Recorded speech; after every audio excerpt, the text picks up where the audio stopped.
kranikni o'zgartirib berdik yana. Ya'ni kranik turgan ekan, tutmay turgan so'ng. Yorilib ham ketibdi bu yana. Oldin ham buni rostdan deydi. Şimdi bir yana bir kranik qo'ydik. Ozmoq suv bo'ldi endi bir. Muftis qiyishga ekan, ishqilib. Bir yana bir kranik keltirdik.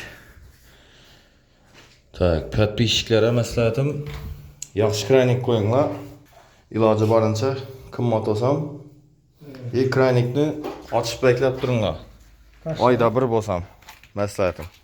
Qotib ilishib ishlaming qolmaydi. Bu kraniklar hozir danli moment o'tirib turgan ekan ikkisi. Almashtirib berdik ikkisini. Ikkinchi kranik qanadi? Chiqardingizmi? Ya ikkinchi kranik qani? Oni ay bunda. En azı polностью ilik turtdi, lekin ichi yana yarım açık. O'tiradidan bu. Ham prosto kranik oddiy. Shuning uchun yaxshiroq och qo'yganni tavsiya etaman.